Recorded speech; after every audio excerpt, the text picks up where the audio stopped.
So we've gone through the first 4 weeks, the first four uh, habits and choices, learning to act on the important, don't react on the urgent. That's always a lesson that's relearned every day. Going for the extraordinary simply means don't settle for ordinary. You don't always have to go for extraordinary, not every single time. Sometimes you just want to get it done.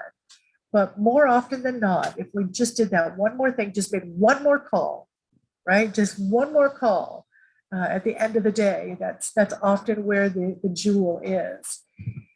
Making sure with your calendars you schedule your big rocks first. We've gone through that. Everything else is always going to file in around it. Looking at ways to help technology help you. We talked about that the last time we were together. And this time we are focusing on the final week, which is fuel your fire and don't burn out. Often easier said than done. So with this paradigm that we're working on, we're really talking about self-care, ways to restore and replenish that that you already have, that you already do, sharing with each other, because we'll get to places where we share. But we're also going to talk about the importance of each of these things. There's really an important reason for all of them. So creating an established pattern will help you deal with and take care of each of the areas of replenishment as we go through them. So we're going to talk about movement, talk about eating. We're going to look at how important sleep is, and relaxation, which is very different than sleep. And then also that final component there, something we really learned a lot about during COVID was connecting with others, how important it really is to connect with others. And we'll share with each other some things that we do, some of your things that you already do, share with other people so that we can gain more insight and just better ideas off of each other. So over the past month, think about this, rate yourself. You've got this in your book on page 74 if you want to mark on there, but there's a scale there, and I want you to think about how you've done over the last month. Have you performed in terms of self-care and getting through your work days? Are you in that below category, have been in the average category, or in the extraordinary category? So feel free to take a moment, look at those. You're not going to have to share that with us if you don't want to.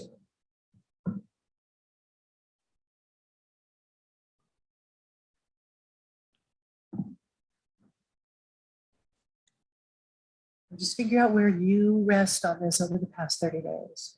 I have some of average and some of extraordinary, but it's in between. That's me. That's good. I personally will agree that I have been closer to average, but I have extraordinary moments too.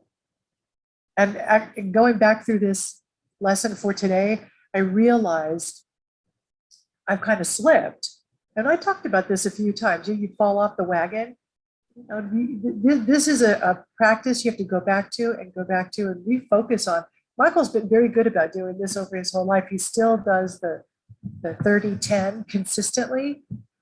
I will every 3 or 4 months or so realize, oh, I haven't sat down and done my dailies and my monthlies for the last 2 weeks. And I always slip back closer to the average when I don't do it. So I'll be quite honest and say the last couple of weeks I've been more in the average state than extraordinary. But there are times, like, was that Jennifer who said that? Yeah, it looks like that would have been Jennifer. I don't see.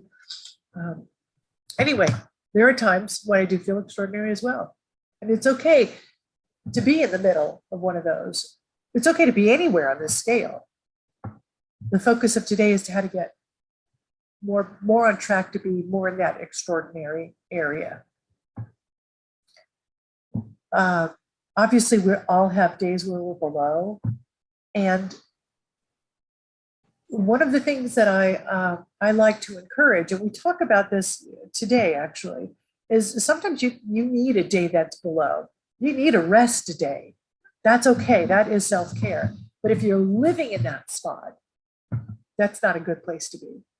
We all need days where we take a day off because we're going to suffer from this energy crisis, no matter what, right? In the world today, we have an energy crisis in terms of just going to buying that fuel for our dang vehicle.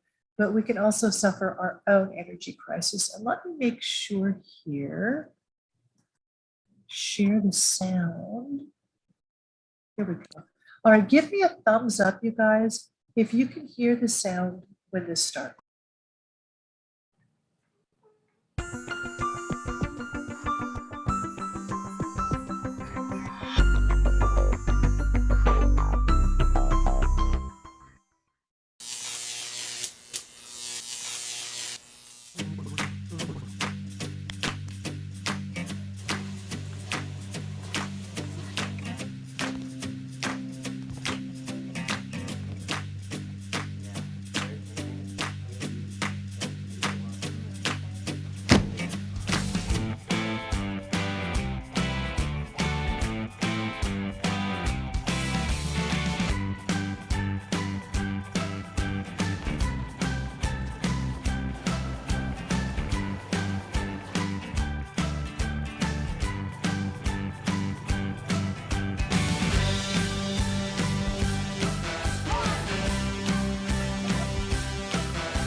Our quality of life is influenced dramatically by the amount of energy we have. Energy influences not only what we can accomplish, but how much we enjoy what we do. Yet so many of us are worn down and worn out by the urgencies of life that we end up suffering from a personal energy crisis. We have two basic sources of energy. The first is our sense of purpose. When we're doing things that are important and meaningful to us, we're filled with energy.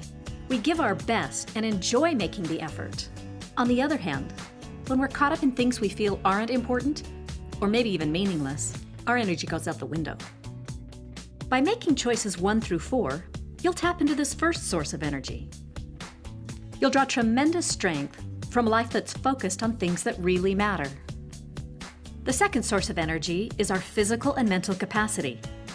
Even if we're excited about the purposes in our lives, we might lack the energy in our bodies and our brains to enjoy them, or even give them our best effort. Choice 5 is about building and sustaining that source of energy so we can put it toward our highest priorities. You know, there's a reason our hearts beat constantly, instead of just once a day or once a year. To produce energy, the cells that make up our bodies need regular refueling from our bloodstream. In fact, the greater the load on our muscles, the more nourishment they need, and the faster our heart beats to supply the oxygen, glucose, and other nutrients they require. There's a key principle at work here. You can't live on last month's meals, just like you can't draw strength from last year's purposes. You need to create a consistent rhythm of renewal, like the beating of your heart, to keep your brain and body fully charged. The science is always changing, but the real issue here is to have a mindset of continual renewal. That's what helps you maintain your energy level throughout the day. It allows you to be vital and healthy and well, and really to avoid disease. Are you building into your life patterns, and are you making choices that really infuse your life with energy? Or are you really just on kind of autopilot, just doing things without really thinking and really wondering, why do I feel so tired all the time?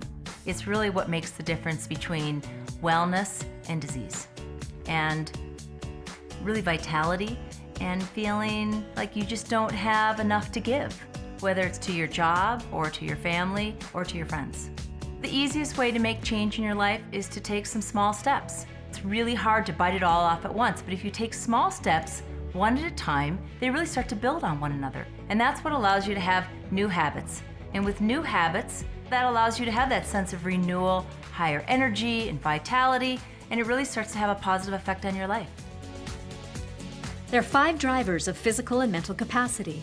They are move, eat, sleep, relax, and connect. And because these drivers are interconnected, what you do in one area affects what happens in all the others. When you work on all 5 drivers in a consistent way, you create a powerful energy generator for your body and brain.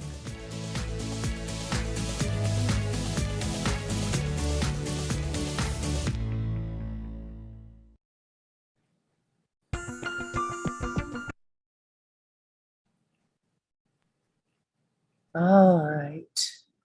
Let's see what I got here. Let's do a new share. So tell me, what did you guys think about what you saw in that video? And your video's still off, my wife. Oh, there we go. Thank you. What did you guys think of what you saw in there? Were you surprised by the interconnectedness of it? Not really, because if you think about it, in that energy, I mean, what is said in there is, it's just a reminder. Like, we know that we need to get out and move. We know that we have to eat right. We know that we have to get however many hours of sleep. We know all of those things. Right. The key is, how are we doing? You know what I'm saying? It's like, I don't Right. think there's anybody here that, we need a social outlet. We need, especially, the connect thing is very interesting in this working from home thing. I will say that I found it very interesting that the connect part of it, it came up in the video the first time I saw it. I didn't think about that as much the Yeah. first time I saw it. And I know that it's just because the first time I taught this course was before COVID. Right. After COVID, it was a whole different world and everybody got it, right? Oh yeah, we really have to have connection. We must have physical connection, and physical connection now comes via Zoom, right? Sometimes we have to see each other or FaceTime, but it's a whole different world than when we were growing up and we didn't have FaceTime. That was Star Trek stuff. What's Right. interesting is Grace would never FaceTime before Zoom, ever. Not even when we lived apart would she ever get it, because she was very self-conscious about being able to be seen. And now, because of Zoom, it's like, I don't even think you think about it anymore. It's Yeah, completely. you're right. But that was all before COVID. After COVID, when you're on Zoom all the time, Yeah. I thought that was interesting. Yeah, okay. It looks like Kevin's having a little bit of technical If he's difficulty. home, but he's sometimes gonna if he's make it. home, he has Wi-Fi issues. Yeah, he's gonna be fine. He'll figure it out. Excuse me. All right, I want to get back to our screen and let's pull that back up. Let's get to, there we go. This particular segment has a lot of videos, so we're going to watch a lot of videos today. Excuse me. Everybody's hacking this morning. No, it's just awful. I have. Well, Connie and I aren't, but everybody else is, and neither is Kevin, But but everybody else is. I've been more sneezy than ever. It's not cool. Let me just tell you, Cool, bra. it ain't cool. Connect with that. Yeah, connect with that exactly. All right, so we're going to share screen. Here we go. If it works, there we go. All right, there we go. So as we look at the different elements here, and another thing that I found very interesting, and I'm always surprised by this, is how connected it all is. If you're not taking time for movement and eating the proper things and sleeping the right way, I mean, it just seems like going to sleep should just be normal, right? You just go to sleep, but there actually is a rhythm to it. But we need to recharge ourselves in this whole spectrum. And I always go back to, even though Franklin Covey Company started with a very spiritual foundation, there is a difference between spiritual time and time that is self-care. And lots of people think they're exactly the same, but you want to definitely have some designated self-care time as well as your spiritual time. So these are all Q2 priorities. They're very important. And if we neglect them, we will suffer later. So if we look at the 5 drivers, the movement, eating, sleep, relaxing, connecting, we are definitely going to pick them apart, but we are going to start with move. And let's see if we can get to that. There we go. And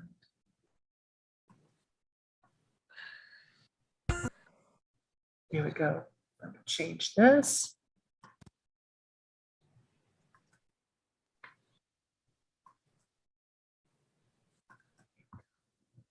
All right, guys.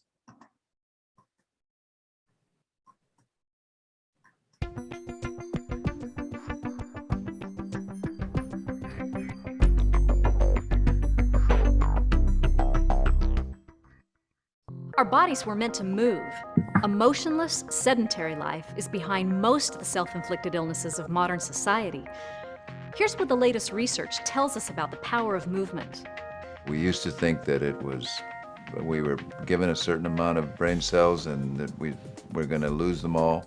But we now know that we also gain new brain cells every day. And there's nothing that we know of yet that improves the changing into brand new nerve cells or the growth of new nerve cells than exercise, than physical aerobic exercise. One of the paradoxes that is occurring today, and we're seeing a study come out almost every other week, is that even if you are in shape and you're fit and you exercise, sitting is a way to kill your brain cells. And also it has a negative effect on your body as well. If you have a job where you're sitting at your desk all day, the best way to start off is with a bout of exercise, whether it's 10 minutes, 20 minutes, get yourself going, get yourself active. And then throughout the day, take breaks. And we call them brain breaks, to get up, move around. Whether it's walking to the coffee machine, walking to talk to one of your fellows, but do this as often as you can, whether it's every hour, or 3 or 4 times a day. You will have a better day. You will be more productive, because when we stand, our brain is acting probably 7% better than it was when we were sitting, because your large skeletal muscles and your core muscles are activated, and that turns on part of the brain which turns on our thinking and planning and our frontal cortex part of the brain. The biggest problem these days with people wanting to start to exercise is to establish a routine and a ritual. That's the best way and the only way to really be successful at it. We know how hard this is, but once it's started, it usually takes on a life of its own.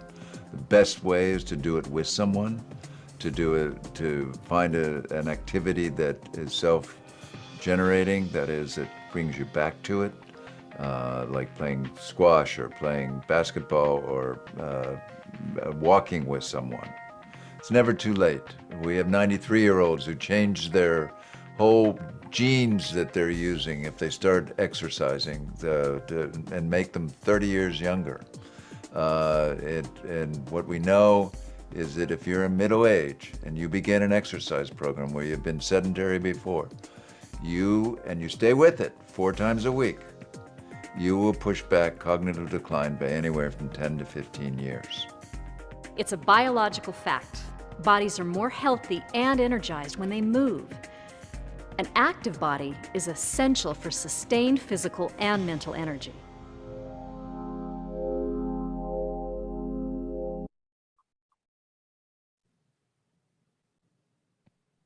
All right, go ahead and turn to page 76 and rate yourself on this scale here.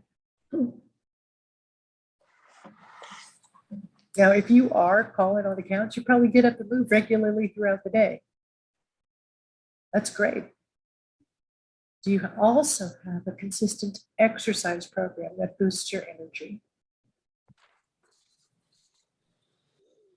So you can look at your own personal rating on this and see where you need room or where you have room for improvement.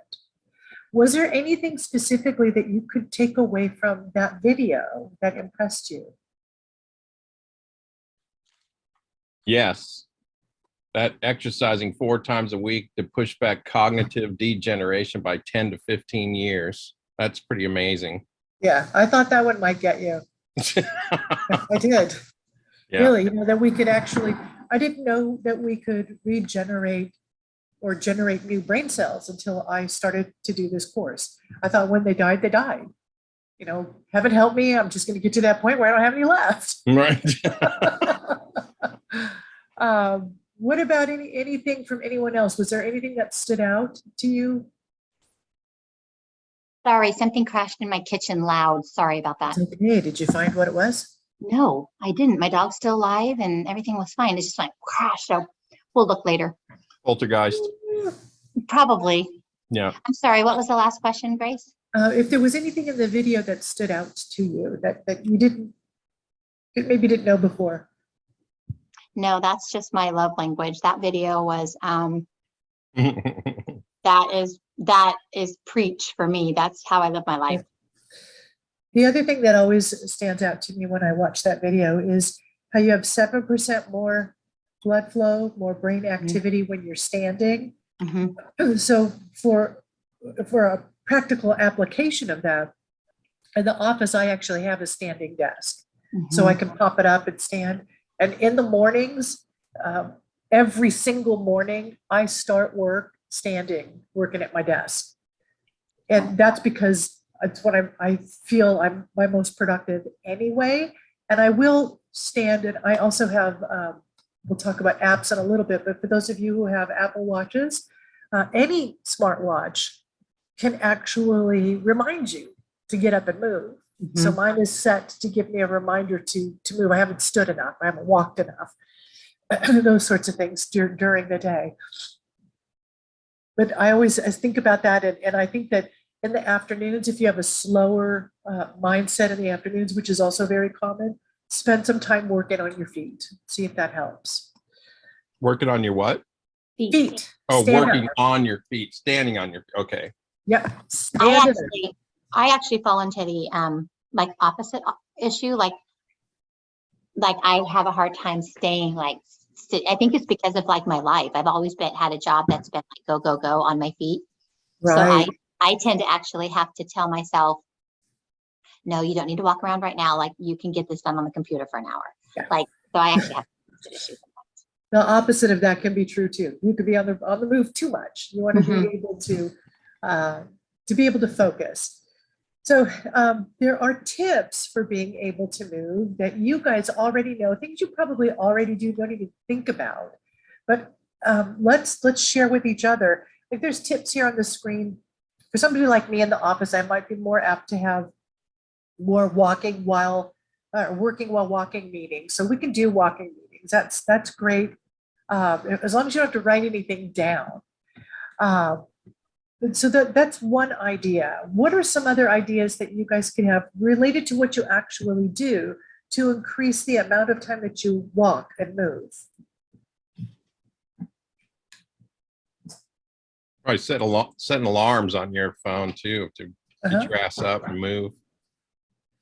I have 5 offices. My husband will come home at the end of the day and he'll say, seriously, do you really have to wipe out? I'm not kidding, Grace. Like I have an office, but I move around all day long. I think it's because my focus is better. Like if I am working in here and then I get up and do something, like see what's crashing in the kitchen, and then I move into another room or I stand at my table and work for I don't know. It's the weirdest thing. I don't know if it's the best for productivity sometimes, but I don't do well if I have like one spot. I don't know why. That's good. That's good. You're moving. Don't You're even know moving. that What doesn't about work. when you're driving around? What are some things you could do when you're driving around calling on accounts? What do you mean? Don't get in an accident. Don't get in an accident. That's very important. No, What about I park farther away. Don't park I right in do. front of the account. You park Yeah. a long way away and I walk do. in, walk out. Exactly. Park a little further away. Easy for us here because we're always searching for shade. Now, by the Yes, time we get in the door, we might be dead from heat stroke, but we're always looking for shade and it's always far away.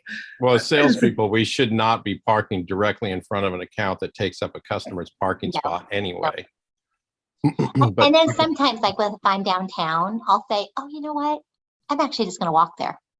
Like, I'll be, just because a lot of times finding another parking spot, but plus I will actually say to myself, oh no, you know what? It's gonna be better if I walk. Yeah, very good. So there's little ways that you can find bits and pieces to increase your exercise by parking a little further away, by just walking altogether, and not even driving, because you're in a territory where you can hit a few accounts without driving to them. Those are great things, and just adding every little bit is definitely going to help. So just being mindful of it. That's what, focusing on this paradigm is about, is just being mindful about it and having some creative ways. Even when you go to the grocery store, park further away. Every little step you take helps. Every little thing you do helps to keep you moving throughout your workday. For me in the office, some of the things that I would apply would not be exactly the same for you guys out in the field. So think about that while you're out in the day. It's not as easy to just walk from vendor to vendor to speak, unless, like Connie, you're downtown. Now, it's easy for me to go have a meeting with somebody walking over to them, as opposed to everybody wants to Zoom now. Even if we're in the office, they want to Zoom. So making sure you get up and move.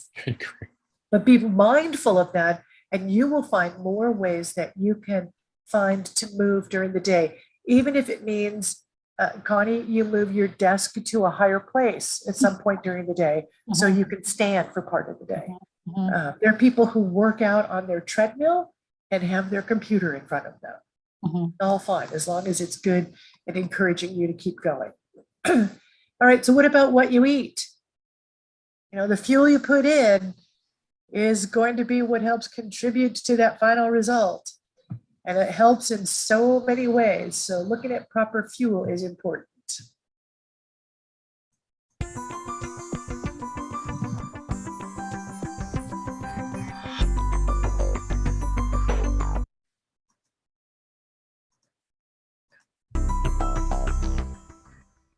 Instead of constantly recharging with healthy food, we often try to quick fix our energy levels with refined sugars or artificial stimulants. This does indeed give us a spike of energy, but the boost is temporary, and this pattern damages our bodies and brains. It may get us through the day in the short term, but it's a poor substitute for the sustained, healthy energy we need for clear thinking and high performance. You can use food to have better mental energy during the day, but you have to be smart about it.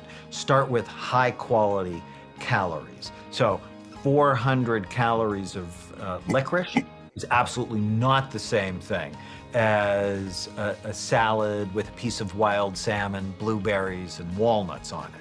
So you have to be smart with your calories. Water is absolutely essential. Your brain's 80% water, and anything that dehydrates you actually steals your mental energy. So drink 6 or 8 glasses of water a day. High quality proteins, absolutely essential because it provides the building blocks. We call them neurotransmitters that help keep your mental energy stabilized. Smart carbohydrates. What I mean is low glycemic, high fiber carbohydrates. So carbohydrates that don't raise your blood sugar, that are also high in fiber, because that fiber actually helps stabilize your blood sugar. Healthy fats, why? The brain is 60% fat. Low-fat diets actually make people depressed, but fat also helps to absorb any of the nutrients from your food, plus if you're taking vitamins and things, helps your body absorb them better. Plus, eat from the rainbow. What that means is eat foods that have many different natural colors, because they're filled with antioxidants that help your energy and help keep your brain young.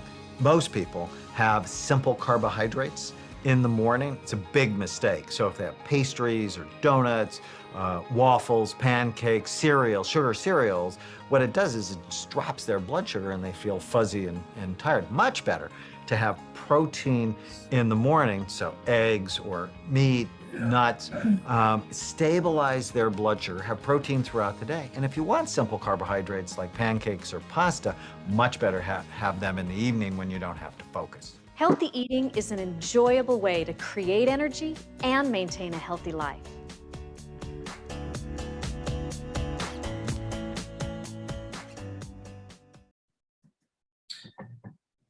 All right, let's rate ourselves on that. How do you feel you do with your eating patterns? And, again, you're looking over like the last month, because you'll be more mindful in a different way moving forward. All I heard was pancakes in the evening. So we can have pancakes for dinner now. I don't have carbs in the morning, but I was surprised to hear the carbohydrates kind of slow your brain down. That's a first. I know what it does. I know how your body processes, and I love spaghetti. We love spaghetti. Right. Mhm. Yeah. So if you're looking at weight loss advice, they will always say have your carbs earlier in the day so you can burn them off, right? If you're not looking at it in that mindset, you're looking at it just for the brain stimulation, the brain nutrition, what it does to your body. Carbohydrates slow you down. They do. So having that for dinner is what's going to help you sleep. That's, I'm a perfect example. I have dinner and fall asleep on the couch all the time. We have switched our eating habits at home over the last month, and it is much more protein based again. It does make a difference. It makes a huge difference for your body. Now, Connie, I know you live in this world, right? This is my love language. Yeah. Yes. So But it doesn't mean, just, it doesn't mean that I still don't have, for an example, when I work out first thing, no matter what, even if I can only get like in my day, like when it's a meeting at 8:00, then I'll take the dog for a mile walk before our meeting, just because Right. I have to start my body by moving. But then like right now when something crashed, I'm like, I have to grab a stick of cheese. Like I have been very successful with eating healthy a lot. That has worked for me because of that, what you just said, Grace, like you eat a big meal. If I ate a big meal in the middle of my day, when you work from home, it's so easy to say, I think I'll just lay down for a second, no, really. That's It's true. I know. I'm big on napping when I work from home. yeah. When I owned a retail, I couldn't just lay down for a second, So I've had the biggest challenge probably than maybe anybody on this screen, I don't know, of learning to work from home successfully. So this session, Grace, has been good for me. Oh, good. Because I really have, when you go from 20 or 25 years of pretty much teaching fitness classes, I didn't, but I probably could have. And then having a retail where you had to be on for 9 hours all day, every day to work from home. So I have to get up and I have to, some days I can get a 5-mile run walk in before I start my day. Sometimes it's just a mile. Yeah, it's a big discipline, and it's a big ask of you guys who work from home. I will work from home 2 days a week. I don't even want to work from home more than that. No, I know. Every day. Mhm. And it works for him. It worked for me for years. So like you, Connie, I'll find myself, I want to take a nap. I did. Yesterday I took a nap because I hit all my goals. So that's another thing you can learn to do is kind of juggle that around when you're working from home. Not always the most effective, but I did. I hit all my goals. I was done on taking a nap. Yep. Yeah. Other thing that can be quite hard when you're working from home is disciplining yourself with the kitchen. Yes. There's always a bag of like Michael's mom's peanut butter cookies up there just waiting to be eaten, right? Yeah. There's always something. So being aware of what you can eat and when you can eat during the day. If you're somebody who does intermittent fasting, then that's cool. You have really specific rules set out for yourself. The very specific days and times of what you can eat and when. Those are good things. But looking at having, just like you said, Connie, when you went for that snack to get you up What was it you picked? Say that again. I'm sorry. Oh, a cheese stick. A cheese stick, right? So you picked something that was high in protein, so it feeds your brain. The biggest issue in life is sorry, this will get me on a soapbox and I will not go Good. there. But the biggest thing that ever happened wrong in life was people thinking it was okay to have pancakes or a donut or a pastry or have that at night, like you just said. If we could just reverse, Right. because you have a stack of pancakes. Oh, I mean, it's the hardest thing when you're raising kids too, because that's how they grow up. They think, Mom, can I have a Right. donut? Can I have pancakes? That's the marketing industry. We Yeah, I switched know. in this world, as you know, of course, we switched in this world from eating usually what was left over from the night before for breakfast, or fresher foods for breakfast. We switched. We have a visitor. I love it. As a world, because we had an industry develop around cereal, and they created Yeah. cereal, and that's how we came to think, because we were programmed to think we have to have carb load in the morning. And really what we need to do is make sure we get the right amount of carbs at the right time, and always make sure we have the right amount of protein at the right Yeah. time, and the right kind of carbs and the right kind of protein. And it's really not that difficult, but we've made it hard because we develop taste buds for McDonald's, where they flavor their food to taste like food. Mhm. They're, Not Wait. McDonald's is my safety valve. yes, So it if I is. ever have anything crappy to eat around here, I just say, no, I'm not eating that. And I go to McDonald's. Oh my Right, God. absolutely. And you get the Can I French- tell you the last time I went to McDonald's? and you get the French fried flavored French fries. So, Yeah. but if you're like picking your poison. Yeah. And I am not a McDonald's fan either, but Michael is, and that's okay. And occasionally he can do that. Yeah, not That's anymore.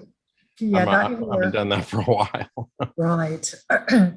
All right. So if you need to switch certain things in your life, you can see that by where you rated yourself on this scale.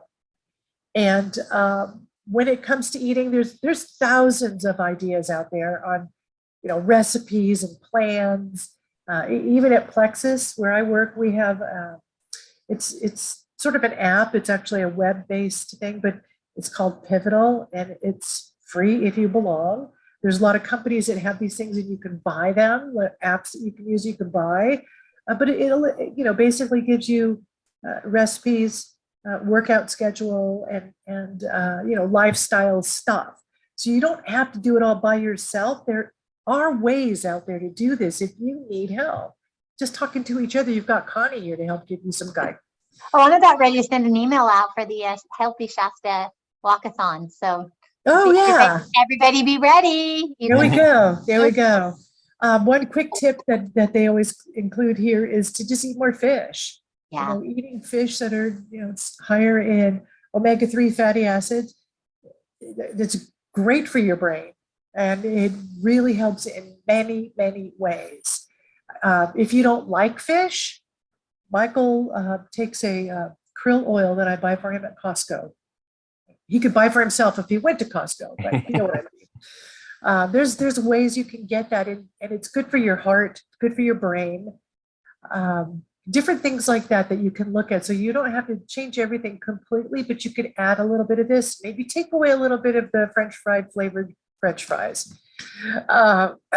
What about sustaining a glucose level, keeping your blood sugar level consistent throughout the day? Any ideas on that?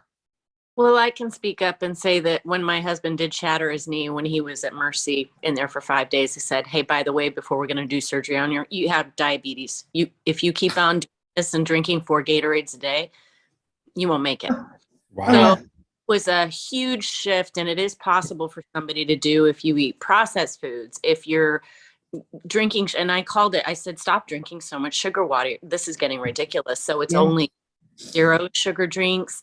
He has a banana every morning. I make sure that he doesn't eat too many processed foods as well as me. It's like you can't tell somebody to, unless you're going to also do it yourself. And But yes, you have to do it together. pasta, and you have to be able to live your life, but you can live within a manner that he has to like wash boats sometimes during the day, or he's very active and he's a heavier set person. So I watch him, I monitor him, and he'll tell me, don't buy cookies at the store today because I won't have that kind of willpower, and he doesn't work for me. But if you're doing this all day like he is, what's the one thing you want to do when you go home? Just pew. Yeah. And there's huge opposite. There's a polar opposite. But we try to eat healthy for diabetics, and I have all these magazines, all these recipes. When you said recipes, Good. and it's healthy stuff. We don't Right. buy. He'll suffer twice a month. He will go to McDonald's, and I'm like, okay, well, Yeah. way. You know what it means. You know what it means when you do it, right? You, The you whole know how key, your body's going to yeah. react. So he just has to prepare when he's going and take care of himself afterwards. It's literally that old pick your poison. And Yeah. sometimes, right? I mean, sometimes they're just going to do it. And that's okay if you know how to. Yeah. If he knows it's coming, he knows a crash is coming, and he knows how to manage that. And it's not a consistent thing all the time. What about, and I know you guys, Jennifer, you guys are dealing with this. What about snacks that help him retain his glucose level throughout the day? He specifically likes energy bars that don't have any artificial flavor sugars. So he goes to Costco or he'll load up on a, Kirkland brand that's really good, that like nothing chocolatey too much, but something with a lot of fiber, and he'll keep them in his car. He'll keep them at his desk because Good. he gets too busy. There's no time, because then you're going to go for that bag of chips or something stupid at your work. Right. And I even to add on to that, how I set up my schedule, I'm not sure how the rest of the sales team does it, but the way I'm the most successful is I'm like, okay, today's a field day, like whatever that looks like. Like I've told Michael, I'll still answer emails, in my car or whatever, but I'll say to myself, like tomorrow I have nothing. So it's an all day field. Doesn't mean I won't go out today, but like tomorrow's an all day field day.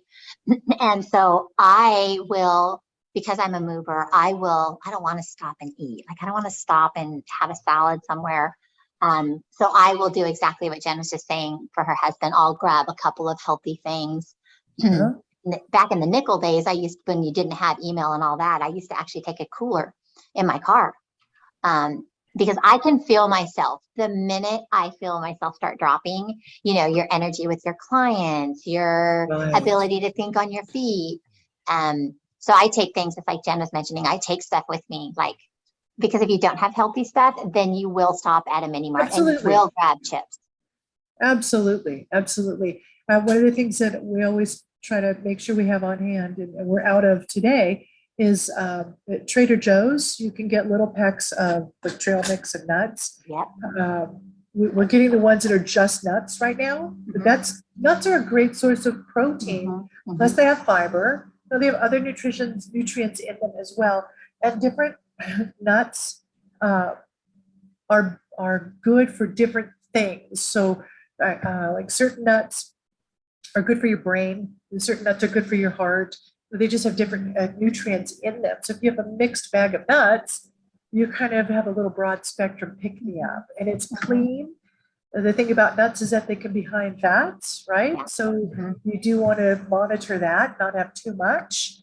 But if you're having one of the little portioned bags, or if you make your own little portioned bags, weigh them out, count them out. It's okay. It's really okay. And going to the back to what Jennifer said with the Gatorade, there's so much news now about how bad those sports drinks really are for you.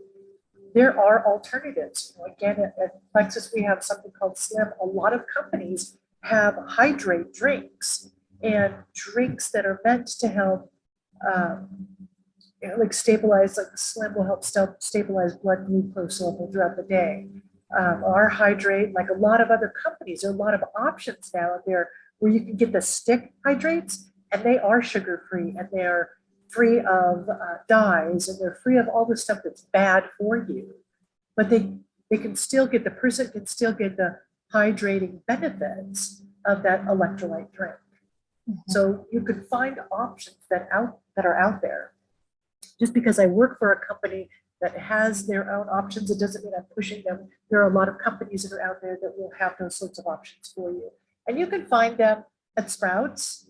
You can find them on Amazon if you don't have that, or go to probably Walmart probably has an electrolyte drink, but specifically look for things that are free of dyes, free of sugar, and naturally based. They are out there, and that will help normalize the blood sugar throughout the day, which is a great thing for your brain and your whole body. Do you guys use any apps that keep you, any apps on your phone or on your watch that keep you thinking about when it's time to eat? Or I am a person who will honestly suffer from forgetting to eat. I just get busy and forget. And then you binge eat. Or I'm not saying you do, but yeah, you do. Then later it's like you're like a rabbit squirrel. So there is something to be said for this. I do have set on my calendar every day at noon. I have set to take lunch. I might not take lunch exactly at noon, but it reminds me, oh yeah, I'll finish this up and I'll do it. I also have programmed into my phone to take my supplements, because even though I've been taking them for years and years and years, I can't seem to remember when the time comes to take them, right? So I work for a company that sells supplements. I have supplements readily available everywhere, and I still can't remember to take them unless I cue my brain to do it. So I use the calendar on my phone. I have it programmed for every day. Anything that you guys happen to use, or anything that comes to mind you might want to try that you want to share with the group? I use Fitness Pal. And It's fabulous. through it all the years, depending on what thing you're on, what I mean by that, but all of my life. Fitness Pal for me will monitor all of it. Like there's all these different apps if you're keto or you're this or you're that. But the thing about the Fitness Pal is it'll balance you all day, every day. It really is probably the Weight Watchers thought process, where it's like balancing your exercise to your calories at the right kind of calories, blah, blah, blah, blah. But I've tried a lot of the other ones, and that one has been around forever. And it just, if you're watching magnesium that day, or you're watching fat that day, or, I just think it's the most well-rounded one. That's just my opinion. Yeah, Fitness Pal is an app that I have on my phone. I use as well. It's not expensive, but it counts your steps. It does really everything for you. It's really a great app. So that's a great idea. Thanks for sharing that. Okay, now we're going to get into my favorite thing. I would love to be able to do this a lot more. And I want to silence myself because Kat will definitely scream as soon as it starts.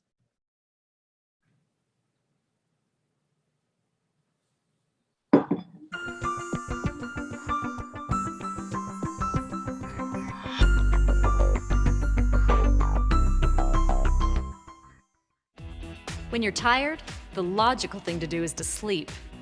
However, many of us are getting less sleep and lower quality sleep than ever. Creating a rhythm of adequate rest is one of the fastest ways to restore our physical and mental energy. I really can't emphasize enough the importance of sleep. And, in our busy, multitask day, that's often the first thing that we sacrifice. We think it's so important that we get this work done that I'm going to stay up until 12 or 1 o'clock in the morning, and I'm going to get up at 5 because I'm going to be the first person at the office. But it turns out when we shortchange sleep, we really shortchange our abilities.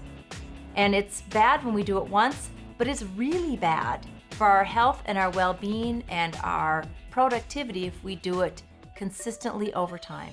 Sleep disorders are actually quite common, and our awareness of the relationship between sleep and health is also increasing.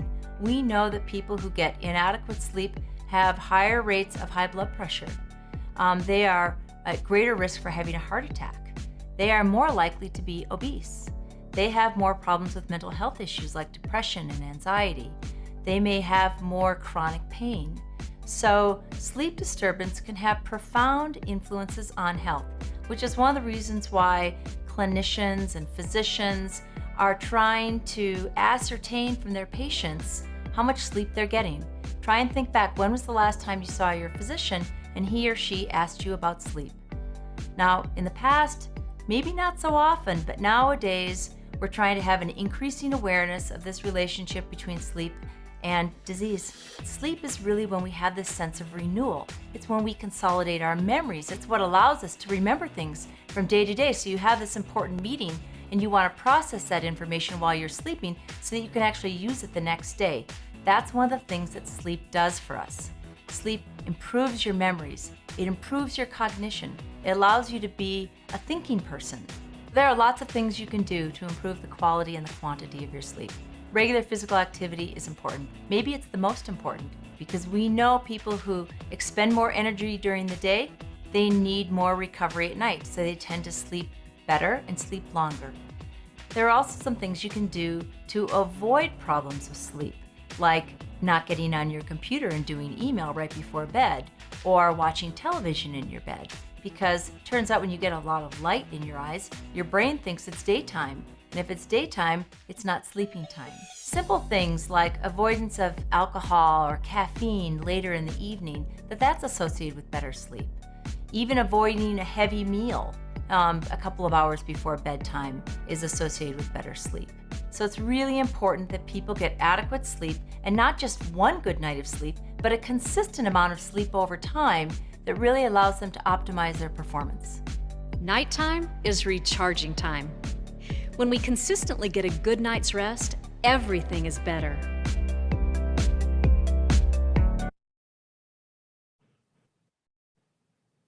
All right, go ahead and rate yourself on how you've been doing with regards to getting at least 7 hours of sleep each night.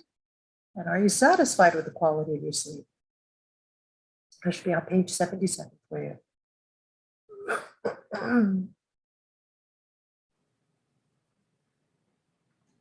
I'm glad it's 7 hours and not 8. Well, I don't know how you do it, Michael. I don't know how you do it. Michael, Some doesn't people sleep. just do. My husband's the same way. I can't figure it out. So Michael, you can go to bed at 11 or 12 and get up at 7. Yeah. Oh, yeah. I do that every 3. day. I have most of my energy at night. My husband can stay up till 11:30. No way. Yeah. I just can't do it. I can't. Grace is usually out when she's not reading a good book by 9. Yeah. Just got a new book that I cannot put down. What is it, Grace? Share. Well, I'm a Stephen King fan, so My it's husband- not highbrow. It's his new story called Fairy Tale. Yeah. And it's great. It's great. I'm so excited about what's happening with reading. That's one. I'm sorry, this is a little bit off the track, but No, it's good. I don't know if you guys have noticed that everybody is like not everybody, but so many people, especially the female race, are going back to grabbing a good book. And it's really good in my sales pitch. Yeah. It is a Because good- I go onto Instagram or I'll go onto Facebook and people are putting up books like, you got to read this. And I'm thinking, even Courtney's generation. And I'm thinking, yes, because I think we just got so far away from that when, that's when I'm reading or like doing a puzzle or something is because I'm kind of a wound up person. Those are two of the things that I've been doing more consistently.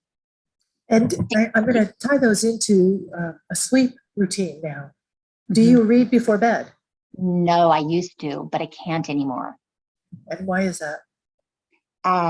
Well, unlike maybe some people, as I got a little older, my sleep, I used to call myself that girl that when I laid down, I was like a doll, those dolls that when they lay down, their eyes go to, and then about a year and a half ago, 2 years ago, my whole sleep pattern, I don't know if it was just age and that time of my life or whatever, but I have to really work at getting my 7 or 8 hours. I used to be able to get and no problem. So I've had to, part of my adjustment of my life has been figuring it out. So no, I can't read anymore. I can't watch TV anymore. Because I can't, it stimulates. I don't know. I can't, I have to, it's weird. What do Jennifer, you, what about you? Connie, now that if you don't watch TV or read now before sleep, what do you do to calm yourself down? Well, I guess I should rephrase that. Like my husband will be watching something on TV. What I mean is we used to come to bed and like watch the news in bed or like whatever was on and I would just fall asleep. That doesn't happen anymore. So now I'll watch it out in the living room, like whatever we're watching. And then I usually then like, go do my routine, wash my face, blah, blah, blah, kind of mess around for 15 or 20 minutes. And then I just go to bed. Okay. I mean, mess around. I mean, sorry, that didn't Yep. sound right, Anyway, let's just move on. I know exactly what you're talking about. Pull your hair back and get ready for Yeah, bed. you know what I mean, and do, yeah, but my husband's like you, Michael. He can, like last night he had the TV on and he was on his computer working. And I was like, and that's the other thing with this job, I have to be super careful because my brain will switch and go, oh, did I put that in Magazine Manager? Wait, da, da, da. And I'm like, no, can't do it. All right, so But what I've heard here are a couple of things I want to go back to. The television, the computer screen, your phone screen, they all do the same thing. There's that light in it that activates your brain and says it's daytime.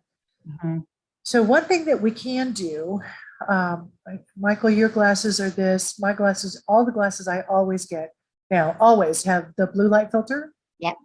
You're familiar with the blue light filter? That's a very important thing because it blocks that part of the screen that makes your brain think, it's wake up time, it's wake up time. So it allows you to be able to, if you're going to check emails or you're going to play a game or whatever it is you're going to do, you can do something with that light and not stimulate your brain to awake time. But what is also important is what I've heard Connie and Jennifer both saying is that, getting ready for bed, getting ready to unwind. We have to have a routine. You have to have a bedtime routine because it triggers your brain and your brain says, oh, we are getting ready to go to sleep now. Almost every night I will take a bath.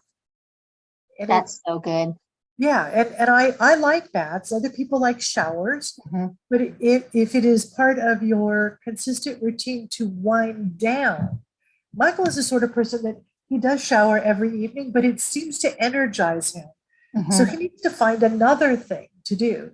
Some people will have a warm beverage, a herbal tea or the hot milk, something like that helps you go to sleep. And warm milk actually does. It does help you sleep. It has nutrition in it that helps your brain and helps your body just relax. So finding those things that are your routine. For some people, it is reading. For other people, that's too stimulating. And I will say with the book that I've been reading lately, I can still fall asleep, but now I'm going to dream about something from the book. It's going to get incorporated. So I know it's stimulating my brain. Some people sleep really well with a pet against them, like against their leg. Other people can't have their pets on the bed at all. They just can't take it. You need to figure out what your established routine is, because that is part of what is going to make your sleep time more productive. But you need to have a routine. So for me, I take my bath and I will maybe read in the tub. Maybe I'm playing my game for a little bit, but I spend some time just relaxing there. And then there's the washing of the face and all of that other stuff. Those are things that you set up as your routine, and the routine itself is very, very important. I find this slide really, really surprising and inspirational because this talks about the 15-minute nap in the afternoon. If you could just get a 15, 20-minute nap, these are the improvements that you could see. My problem is once I start to take a nap, I want to keep going for 2 hours. So if I could just get that 15 to 20-minute nap, and Michael's really good at this. He cat naps. You can actually increase your productivity there. 35% is a lot. If I can find anything that helps me increase my decision-making, that's a good thing. But the biggest, most alarming thing here is the lack of just 15 minutes worth of rest a day can actually increase our tendency for stroke or heart disease. So finding a way to get 15 minutes into your day, where you may not be able to fully nap. But the next thing that we get into is just relaxing. That you could get to like a meditative state for 15 minutes a day. That could be so helpful to you in your overall health and in your overall productivity. Yeah, this is how I'm able to do it, Grace. When you talk about you don't know how I do it, this is it. When I called on accounts, I would do this in my car. I would go to the drive down by the river and just pull off under the trees and take a 15-20 minute snooze, and then I'd be good to go for the rest of the day into the night. It's the magic that makes it all happen. I so envy people like you. I cannot do it, but I'm like you, Grace. If I'm going to lay down, I want 2 hours. Yes. So I don't. Yeah. And I automatically wake up. I'll fall sound asleep and I'm awake at 10 in the morning, or after 10, 15 minutes, I mean. Wow, that's beautiful. And then, then there's a decision to make. Am I going to stay here and do 2 hours, or am I getting up? And if I get up, everything's cool. The downside is when I go to bed at night, this often happens. I'll fall asleep. I'll be exhausted. I'll sleep for 10 minutes and wake wide awake. And so I have to, then it takes me forever to get back to sleep. So there's a trade-off for me. But this is it. This has always been magic for me. Well, we need to come up with a little better bedtime routine for you to help you fall asleep. And I don't know, I also know that as we age, we all know this, as we age, it's harder and harder to get a good night's sleep. Right. So doing the best we can to stay in that area. So Connie, for someone like you and me, who, if we're going to go to sleep, I want to be down. Mm-hmm. This area where we find a way to relax for a few minutes during the day may be the ticket. That may be the ticket. But everybody needs to find a little space to relax during the day. Can't be just all work and no play.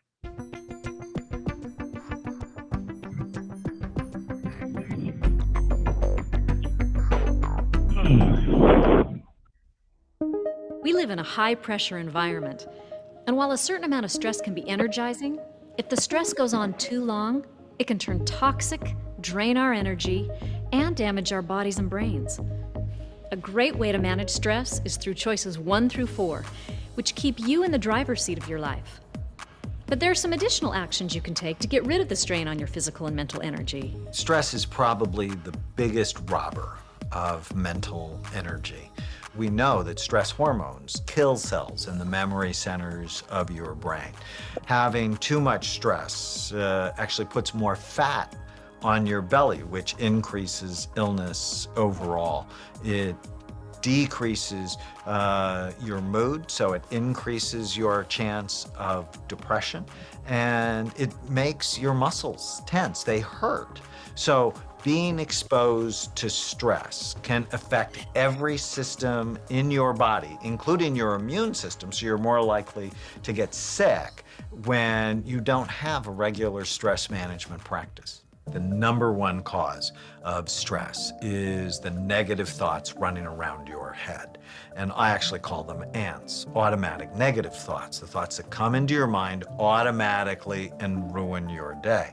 And what they should have taught you in the 2nd grade is you don't have to believe every stupid thought that you have. And this technique has been found to be as effective as antidepressant medication. So here it is.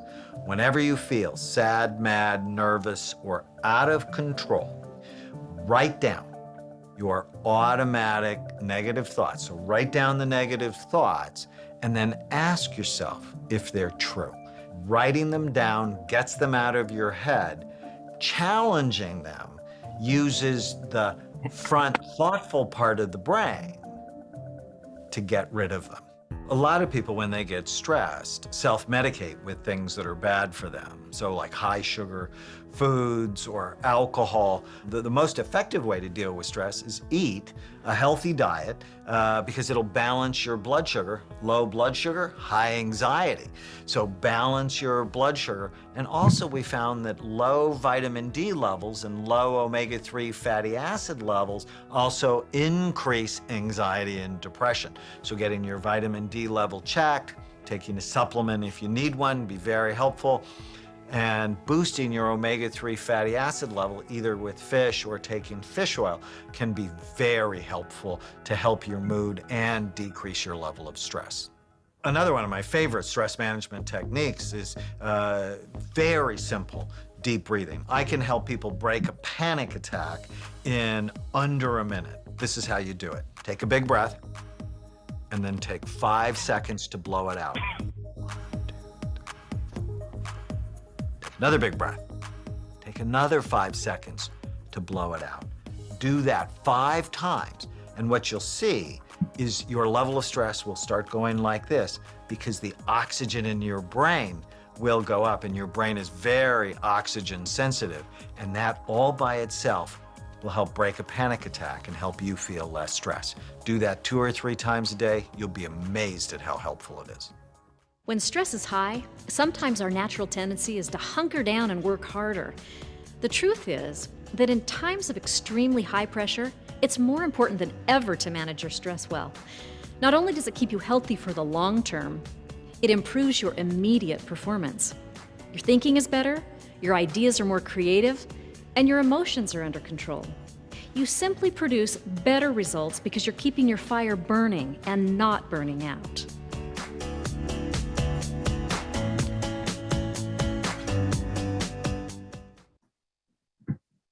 All right. Do you have an effective coping strategy to deal with stress? Rate yourself. Does your lifestyle support your ability to manage stress? Rate yourself on those 2.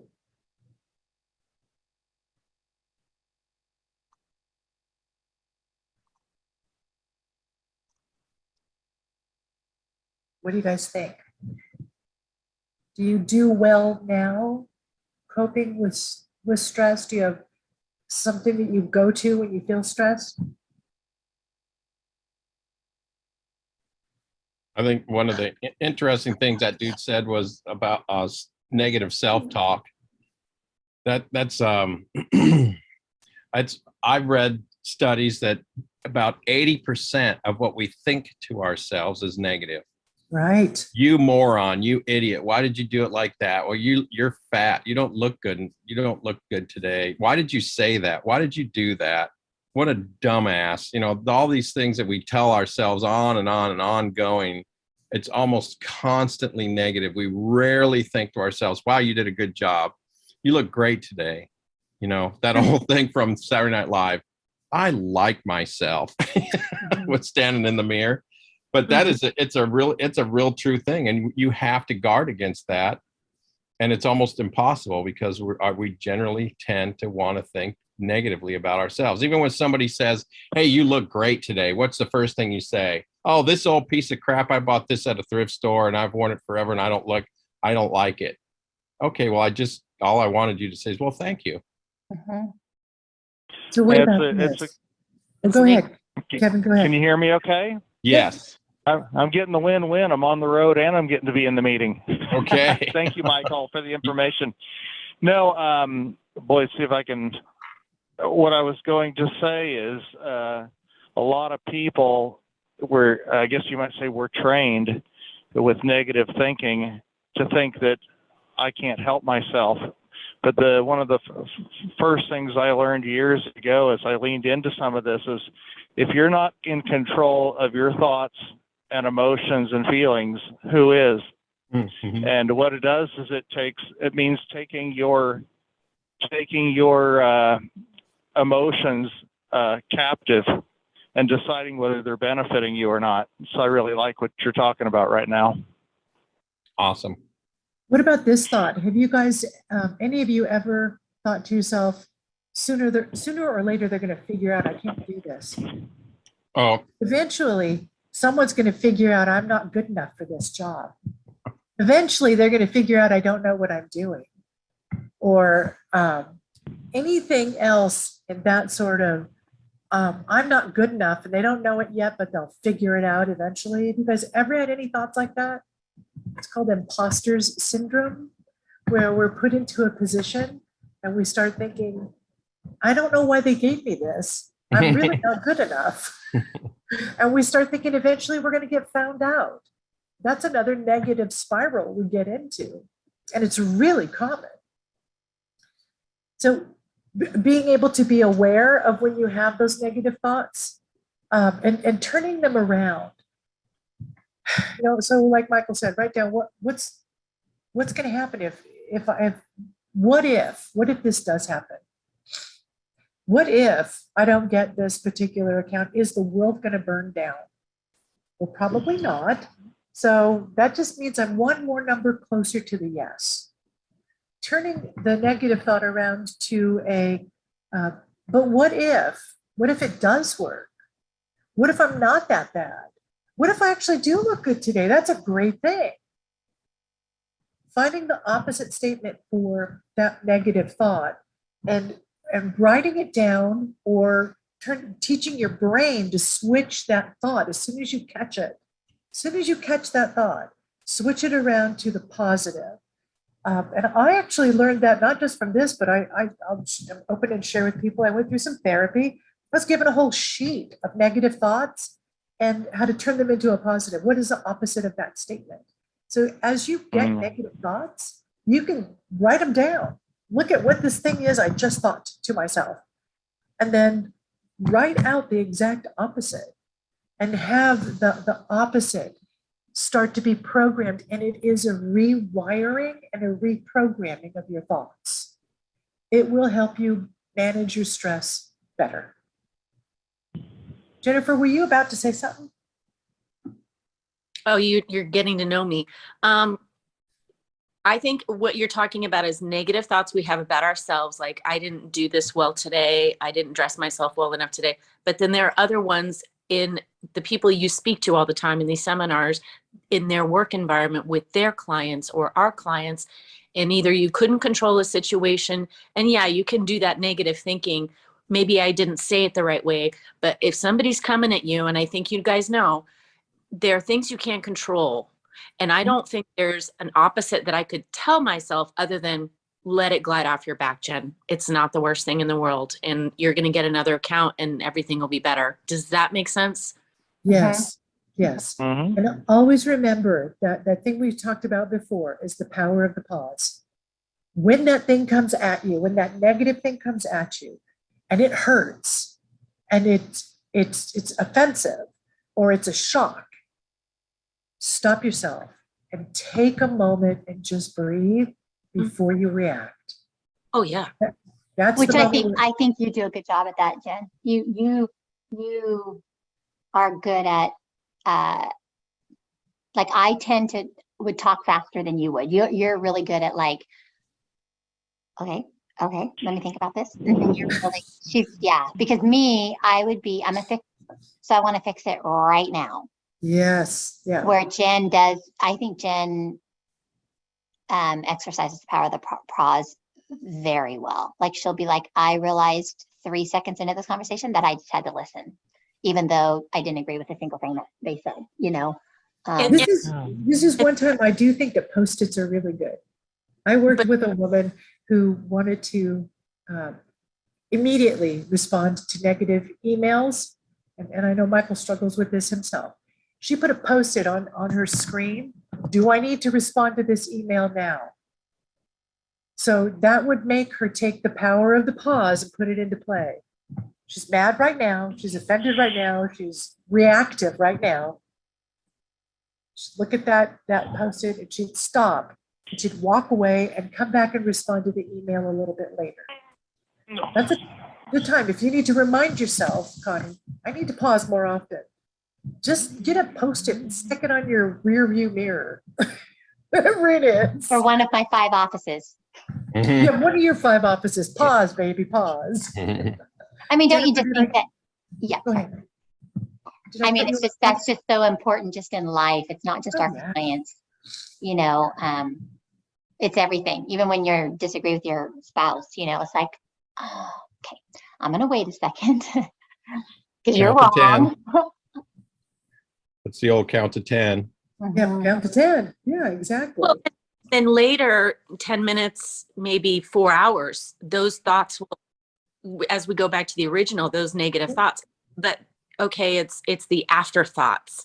And it Mhm. becomes an extra for me because I have a really hard time with those, like, I could have done the situation better. Mhm.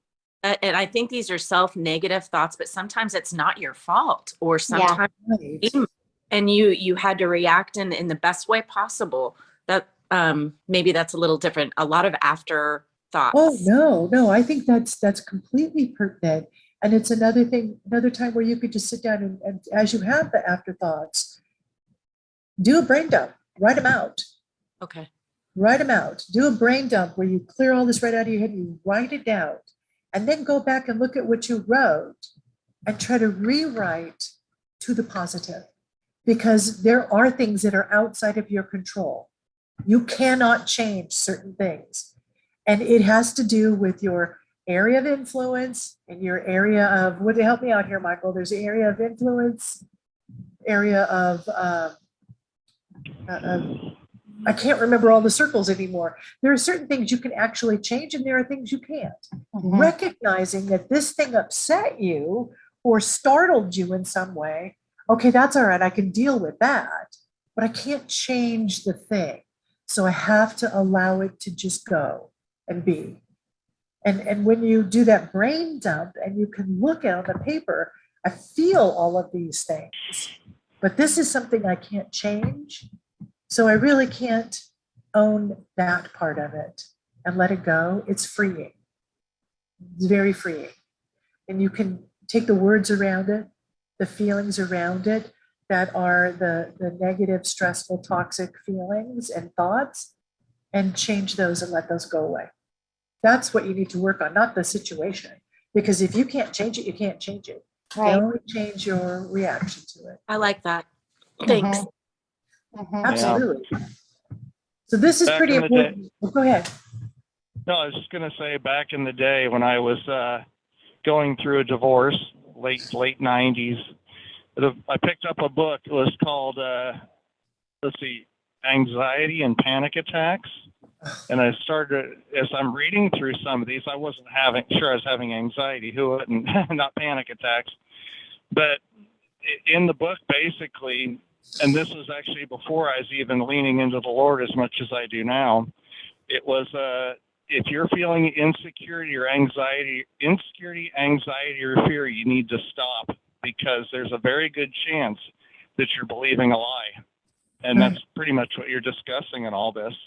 Right. You can, we're all human. You can be sucker punched, but you don't have to react to it. And when you put into practice the things that you're talking about, the power is incredible, because you start realizing, how blessed you are, how powerful you are, how much you enjoy relationships, rather than living in that place in the back of your mind of some of the things we're discussing here. Yeah. Thank you for that. Thank you for that. I I look at that, the power of the pause. It really is this ability to relax for a moment before we move forward. So looking at this that's on the screen right now about how chronic stress kills, we've gone through this whole thing in history where You Lord. men in their 40s and 50s just have heart attacks and die. We've sort of, as a society, come through that in some ways and learn to control it a little better with certain things, but it's a true thing that chronic stress can kill you. It causes part of your brain to shrink. That's the last thing I need, is more of my brain to shrink, right? Yes. Your hippocampus is that section of your brain where the memories are stored and learning takes place. If that starts to constrict and shrivel up, then you limit everything connected to that, and your brain starts to emit toxins. So with that in mind, using the power of the pause as a moment to count to 10, to breathe and relax, and then make the decision and move forward, going back, looking at a brain dump and rewording it to the positive, you're rewiring and you're working to get away from the chronic stress. And that's the point. And that's really what we need to focus on a little bit each day, is getting just a little bit of time to help manage the stress and relax a little bit. Now, for those of you who are on the road, it could be that you get outside and you take a walk and it's just 15 minutes. Walk outside, let your feet touch the grass, or let your shoes touch the grass. Get out for a minute. Look at the world. It could be you take a moment where you close everything off and you take 15 minutes and you look inside. But you need to find something that works for you, that gives you 15 minutes a day. Just reduce stress. There we go. I heard somebody breathing. That's it. Yeah, that was me. I'm listening, going, she's right. All right. We're coming up to the end here, and we could take a break, but we only have about 5 minutes left. We're You guys good. ready I'm to good. just go ahead. Okay. I So mean, speaking for me, sorry. Is that okay with everybody? Well, Connie says Yeah. we got to keep going. Stop it. I knew that was coming. Put the pressure on. Yeah, no Sorry. stress, Connie. Uh, Ever. Right, the last and not the least important of all of the components here is connection, and connecting with other people. How we connect with other people, when we connect with other people. And we have a quick video on this.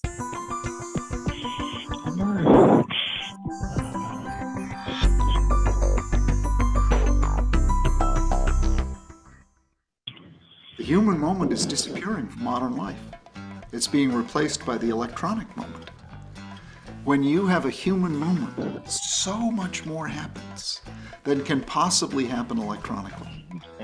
You get aura, you get body language, you get tone of voice, you get forces we don't even understand, but so much more data comes in, and you give off so much more.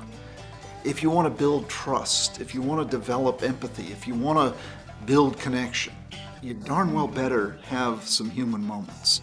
A human moment can absolutely calm you down, can absolutely take you out of that state of anxiety and frenzy that overload creates, and allow you to take a breath, allow you to regain perspective, allow you to laugh. The human moment doesn't have to be profound and deep, doesn't have to be lengthy. You can just sit down and say, oh, I'm so stressed out, and the other person say, yeah, me too, and you both feel better. A human moment requires two elements. Number one, physical presence, and number two, attention.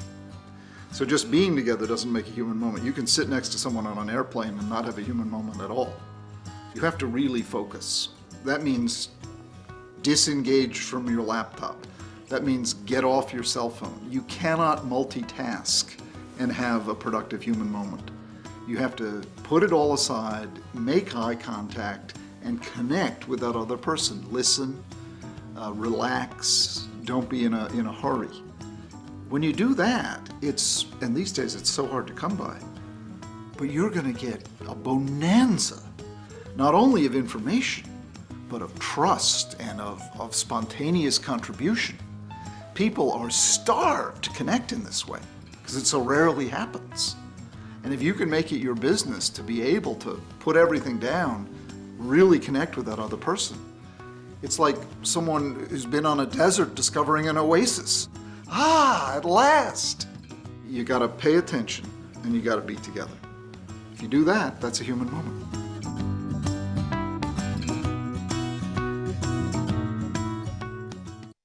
Isn't it funny that we have to have a human moment explained to us now? So sad. All right, so rate yourself on these things. Page 78 now. How do you feel about taking time regularly to connect with the people who are important in your life? And do you connect with the purposes, and the values that make your life more meaningful? I'm So sure you're Peter- probably looking here at like personal relationships, but this goes back to the old school of selling, walking in the door and talking to somebody face to face instead of just texting and emailing. Texting and Absolutely. emailing works great when we're trying to, follow up or put an ad together, or, just gather information. But, and the more businesses and business people are hammered with emails and texts, the more they're going to react positively with a human being walking in their door and meeting with them face to face, because it becomes unusual now. It's a refreshing break from 15 to 20. I want to sell you, your car warranty is up. And I'm Right. going to sell you, I'm going to sell you some Norton antivirus, whatever it is. So this is massive for what we do. And It's really true. It doesn't just pertain to our personal relationships. This is the same with our business people. And in my particular line of work, my territory, as you guys know, is in the South. Everybody that I work with, not everybody, a large percentage of the folks that I work with are currently in Hawaii. So my phone's blowing up because everybody wants to know where I am. How come I'm not there? They're looking to have a meeting with me. But that would be our face-to-face. I don't get to sit with them much, but I do Zoom with them a lot. So like you've seen, just in our time together, it's as close as I'm going to get to that physical because we're far away. But when Jen has started to ask a question or has a question bubbling up, I'm reading her physical cues. There's nothing like being in the room together to read those physical cues. Nothing. I always teach my daughter this, and I always go back because my dad taught me this. Read the room. Read the room. I had a client last Friday that I emailed him, to get the appointment, brand new client. And I walked in and he reminded me of my dad. That's the only reason I'm telling the story. And I knew within 5 minutes that he was going to be a man, business and a handshake. Like I just, he told me all about his, his business plan for his school and blah, blah, blah. And, I listened for an hour, but I knew at the end, it wasn't going to be like, oh, I'll email you. I'll put together a packet for you. I'm like, you know what? I knew it was business with a handshake, but my dad taught me that because he was an old fashioned salesman. I kind of think that I picked up some, but I also teach my daughter that. I'm like, you cannot text your boss and ask him why you're not on the schedule. I said, walk in, read the room, and amazing. She got 2 of the best shifts. I'm like, go figure. Like I'm teaching her that because 22-year-olds, our next generation, they don't understand that. And it's still the way to connect. Now, don't get me wrong. I mean, I was telling Michael this the other day in my one-on-one. They also don't want to be bombarded. I mean, I used to get the ad printed, I'd run it back to my client. They would proof it. I'd run it back to my designer. They would fix it. I'd run it back to my client, because I faxed it. That was a different way of doing business. But I said, once you build that relationship, they do want to email. Right. But it was funny because I even used the lesson with this guy to my daughter later on. I said, I'm telling you, this isn't it's not the way to do it. I said, it is the way to do it eventually. You don't want to walk in every day on your bosses when he's trying to. But I said, this is stupid. He's being passive aggressive. Something is getting lost between texts. I said, I got an idea. After your class, walk through the door. He's not busy during the afternoons. Yep, there's something that's magical about just showing up live and having a real conversation. And there's also something that we need to be aware of as the business people that we are. And that is, there's a multi-generational business out there now.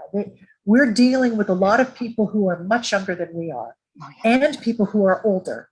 So our communication styles need to shift based on who we're talking with and how we're building the business. And that's a huge thing because it really never matters what I say. It matters what you hear. And if you're 25, you communicate differently than somebody who's 65. Yep. So we have to be able to get those cues, and we can't get them as well through a text, through a phone call. We need to physically see each other. We have to walk into the 25-year-olds and say, yo, dude. Yo, dude. Yeah. Exactly. I don't, Michael. I'm just making sure you're awake. No, I was about to say kind of the same thing. Yeah. So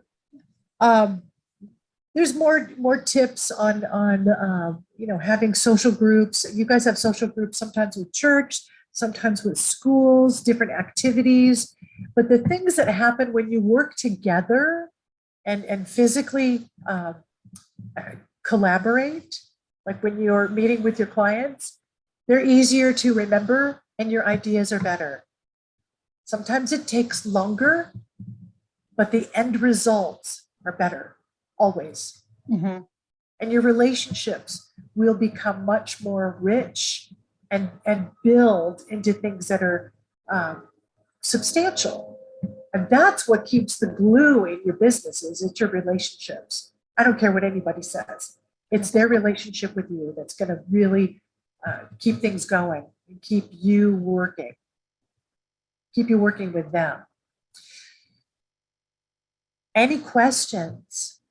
No, this is great. I loved this one. I mean, I loved them all, Grace, but this one was This one's my most favorite. I think my it most should be, the first one, but it's important to build to it. I want you to think about this now. Identify the people that are most important for you to connect with at home and at work this week. So three people that you need to connect with at work, could be clients that are the most important, and three people at home. And then how are you going to do that? How are you going to connect with them? Make that commitment to yourself. You guys good with that? yeah. So I like you it. and our 2 cats, does that count for 3 for you? Well, and I after at home? yesterday, yes. I'm afraid to ask what yesterday was. His first visit to the vet in 5 years day. Everything was fine, but they were a little bit stressed and freaked out. Oh, Now, remember your pattern of renewal. You guys have it in your worksheets. It is all of these things working together consistently and trying to balance those. But I need you to pick just one that you're going to focus on for the next week and improve one area of one of these patterns. And then for the next 5 weeks, you make your way around that circle, right? So if you're picking movement for today, for this week, next week, it could be sleep, it could be connect. But for the next 5 weeks, I'm asking you guys to do this after I'm gone. Pick an area that you find one way to improve, just one thing that's going to improve in each of those areas, and stick to it for the week. So you build those building those habits on top of each other. Michael, don't you dare pick a move for this week. It's still too freaking hot. It's funny, I just picked it last. Okay, So good. we'll start moving in December. There you go. do you guys live close to that little, there's that little Tempe water thing. There's that big Yep. water. Oh, I love when it's cool. I love walking around that. It's cute. That's a It has thought. We little- haven't gone over there where the lakeside is, right over here by the. yeah. Yeah. Well, when you join the walkathon for October, just kidding. She's looking for some volunteers for her walkathon. We may have to sign up for it, Michael. Oh, is that not just in Reading? It's No, anywhere? anybody. Yeah. So I just needed, Oh. Enjoy needs a team of 4 or more. And they're going to be, well, I haven't talked to you about it, Michael. I was going to talk to you about it in the sales meeting, but we just need to have, it's Healthy Shasta, but I don't believe you have to live in Shasta County. I believe you just have to be on the team and log your walking. Oh, sweet. That Yeah, makes sense. We could do that. Like, totally do that. we want Courtney Blanc on our team because in New York City, you walk everywhere. So she will make our team kick booty. Okay. That's excellent. I'm actually, it's more of a goal to try to enjoy people on board. Obviously that's, if Enjoy doesn't, I think we'll have enough people to make a team. When's that again, Connie? Walktober. What date? It's October 1st to October 31st. Oh, so it's anytime during the month. Yeah, That's right. I'll be sending out an email once I get into the team and you just log your walking. And Yeah. you know what? You can do a mile a day. You can do 5 miles a day. It's just to encourage movement. And I think that your presentation here is a perfect send off Yeah, for the importance. And October's a beautiful month in Reading. I mean, there's and even if you just go for a mile, I mean, it's better than what you were doing. So I'm going to try absolutely. to get a team Well, together. we can commit to that. Michael and I can commit to that. Yay. So I've got 2 team members already. So that makes Rhonda already committed 2. So now I've got 4. Okay, Okay. good. We're going to skip the last video because it's just about you guys making good choices. And to make good choices based on these things that we've gone through and what we've done over the last few weeks. And we just made a choice to do this walk. So there you go. Yeah, I'm excited. I thank you guys so much for your time and your Thank you, attention. Grace. I hope you take some of this to heart and can actually apply some of it in your life. And if you have questions, you can always get a hold of me. Are we doing now? This is it for 5 choices, right? This is it for 5 choices. Oh, well, I hope we see you again someday. Yeah, she has a will. couple other programs that we'll let a little time go by, and then we'll set those up and do Love the it. same kind of format here.